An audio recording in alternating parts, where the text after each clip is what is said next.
ইন্না আউওয়ালা বাইতিন উদিআ লিন-নাস লাল্লাযী বিবাক্কাতা মুবারাকান ওয়া হুদাল লিল-আলামিন।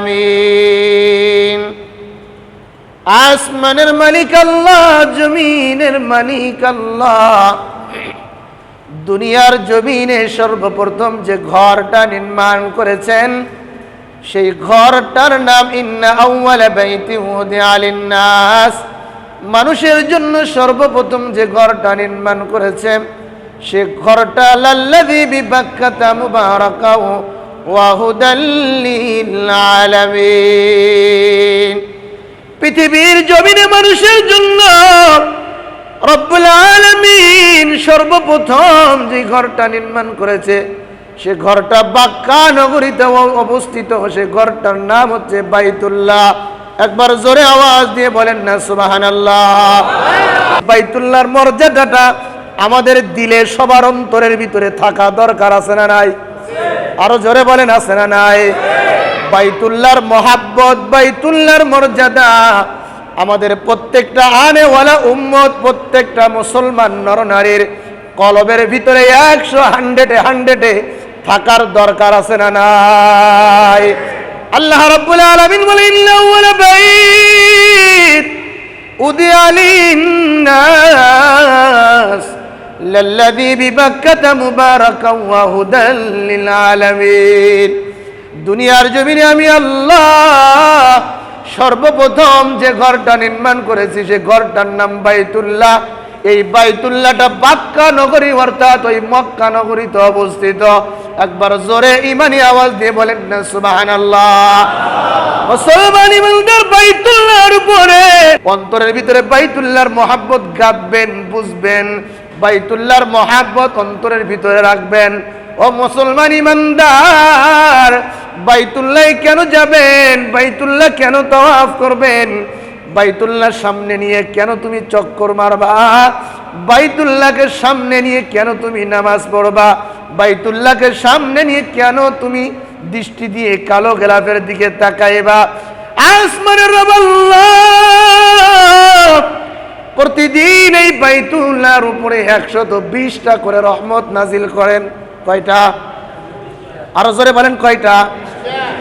প্রতিদিন বাইতুল্লাহর উপরে আসমান থেকে আমার আল্লাহ 120টা করে রহমত নাজিল করেন।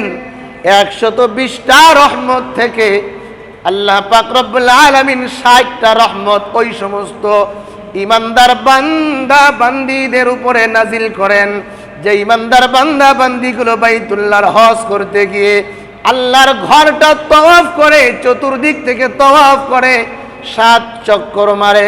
আমার আল্লাহ ডাক দিয়ে বলে, বান্দা 60টা রহমত তাওয়াফকারীদের উপরে আমি আল্লাহ নাজিল করে। আর একটু আসতে বলেন সুবহানাল্লাহ। বাইতুল্লাহর উপরে প্রতিদিন 120টা রহমত, এর ভিতরে 60টা রহমত নাজিল করা হয়। যারা বাইতুল্লাহকে তাওয়াফ করে তাদের উপর 60টা রহমত নাজিল করা হয়। আর বাইতুল্লাহকে সামনে নিয়ে যারা নামাজের মুসল্লায় দাঁড়ায় নামাজ আদায় করে, আমার আল্লাহ জানা দেয় এই নামাজি ব্যক্তিদের উপরে আমি আল্লাহ বাদ বাকি 40টা রহমত নাজিল করে দেই। মুসলমান ইমানদার, 60 আর 40 গেল 100, বাকি 20টা রহমত কাজের উপরে নাজিল করা হয়। যারা তাওয়াফও করে না, নামাজও পড়ে না, শুধু মহাব্বত নিয়ে আল্লাহর ওই ঘরটার দিকে তাকায় থাকে, আল্লাহর ঘরের দিকে দেখে, মায়া নিয়ে আল্লাহর ঘরটা দেখতে থাকে, আমার আল্লাহ বাকি 20টা রহমত ওই ইমানদার মুসলমান নর নারীর উপরে নাজিল করে দেয়। আরো জোরে বলেন সুবহানাল্লাহ। তাহলে যারা বাইতুল্লাহর হজ করতে গিয়ে তাওয়াফ করে এদের উপরে 60টা রহমত নাজিল করেন কে? যারা বাইতুল্লাহকে সামনে রেখে নামাজ আদায় করে 40টা রহমত নাজিল করে কে? যারা বাইতুল্লাহর দিকে তাকায় থাকে তাদের উপরে 20টা রহমত নাজিল করেন কে? তাহলে বাইতুল্লাহর হজ উমরা করতে গেলে আল্লাহর ঘর কেন্দ্রিক, আল্লাহর ঘরে ঘুরলে, আল্লাহর ঘর সামনে রেখে নামাজ পড়লে, আল্লাহর ঘরের দিকে তাকায় থাকলে সওয়াব আছে না নাই? আরো জোরে বলে সওয়াব আছে না নাই?